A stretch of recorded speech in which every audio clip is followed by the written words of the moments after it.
$1 trillion की अर्थव्यवस्था बनने में लगभग 60 साल लगे थे। 60 साल। 2014 में जब देश ने हमें अवसर दिया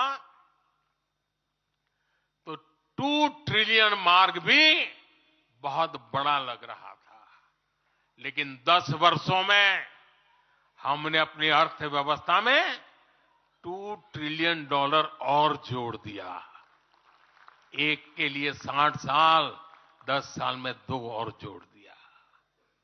इस दौरान मुझे भगवान श्री राम से जुड़े कई स्थानों में भ्रमण करने का अवसर मिला। मेरा 11 दिन का अनुष्ठान चल रहा था। मैं इन जगहों पर एक सामान्य साधक के तौर पर गया था। इस दौरान मुझे दक्षिण भारत के विभिन्न क्षेत्रों में लोगों से जो स्नेह मिला, आशीर्वाद मिले, मैं उसका शब्दों में बयान नहीं कर सकता और पॉलिटिकल पंडितों के पैरामीटर में कभी आ भी नहीं सकता है जी। एक भारत श्रेष्ठ भारत की भावना हमारे दिल के बहुत करीब है। पहले की सरकारों में नॉर्थ ईस्ट को पूरी तरह अनदेखा कर दिया गया क्योंकि पार्लियामेंट की सीटें कम है, उनका इंटरेस्ट ही नहीं था। हम वोट और सीटों के हिसाब से काम नहीं करते। मेरे लिए तो मेरे देश का हर कोना समृद्ध हो, विकसित हो, ये हमारा भाव है। आजादी के बाद वर्षों तक जिन्होंने हमारे देश पर शासन किया, उन्होंने एक व्यवस्था बना दी थी। उस व्यवस्था में कुछ बड़े परिवारों के लोगों को ही सत्ता के केंद्र में रहे, उनके आसपास रहने वाले लोगों को ही राजनीतिक ताकत मिलती रही। अहम पदों पर परिवार के करीबियों को ही आगे बढ़ाया गया। तो 2014 में जब मैंने शपथ ली तो हमारे कई आलोचक कहते थे, मोदी जी एक राज्य के बारे में उनका क्या अनुभव है, इतना बड़ा देश, इतनी बड़ी दुनिया, ये मोदी क्या करेगा, कैसे करेगा। ठीक है, गुजरात चलाया होगा, लेकिन वो सब सोच रहे, देख लें तमाम देशों से हमारे रिश्ते कैसे मजबूत हैं, ये आज दुनिया देख रही है। आज पश्चिमी एशिया के देशों से हमारे संबंध अब तक की सबसे मजबूत स्थिति में है। कांग्रेस की सरकारें पूरे वेस्ट एशिया को सिर्फ पाकिस्तान के संदर्भ में देखा करती थी। उन्हें भारतीयों की शक्ति और उनके विश्वास पर भरोसा ही नहीं था। लेकिन आज भारत इस क्षेत्र से संबंधों का नया अध्याय लिख रहा है। पहले लोग सोचते थे कि बस तेल का इंपोर्ट कर लेते हैं और यहां से कुछ लेबर भेज देते हैं ताकि उनको रोजी रोटी मिल जाए। लेकिन अब ऐसा नहीं है।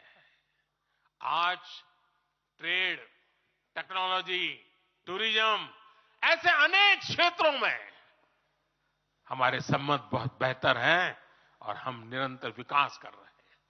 अभी तो चुनाव बाकी है, लेकिन मेरे पास जुलाई, अगस्त, सितंबर के डेट पड़े हुए निमंत्रण दे करके, इसका अर्थ है कि दुनिया के विभिन्न देश भी बीजेपी की सरकार की वापसी को लेकर पूरी तरह आश्वस्त है।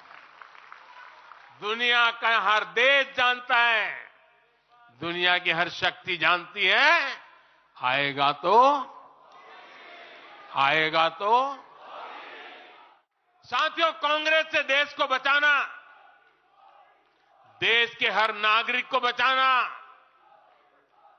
हमारे बच्चों का, हमारे युवाओं का भविष्य बचाना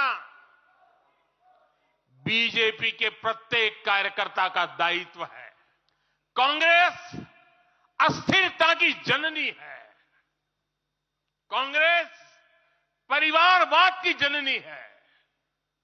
कांग्रेस भ्रष्टाचार की जननी है और कांग्रेस तुष्टीकरण की भी जननी है।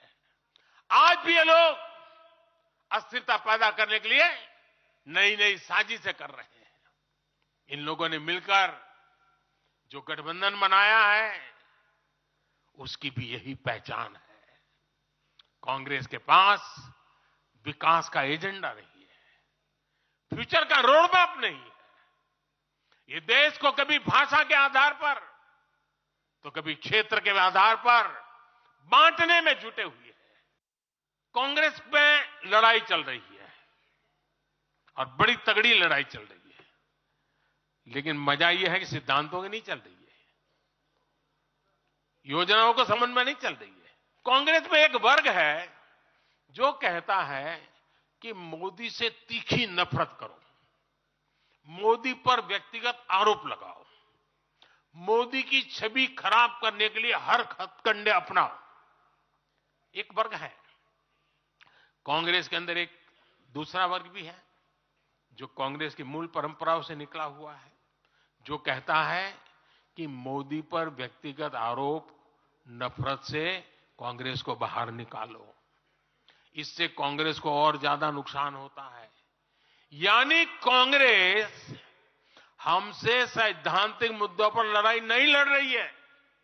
कांग्रेस इतनी हताश है कि उसमें सैद्धांतिक विरोध, वैचारिक विरोध का साहस भी नहीं बचा। इसलिए गाली गलौज और मोदी पर झूठे आरोप ही उनका एकमात्र एजेंडा बन गया है।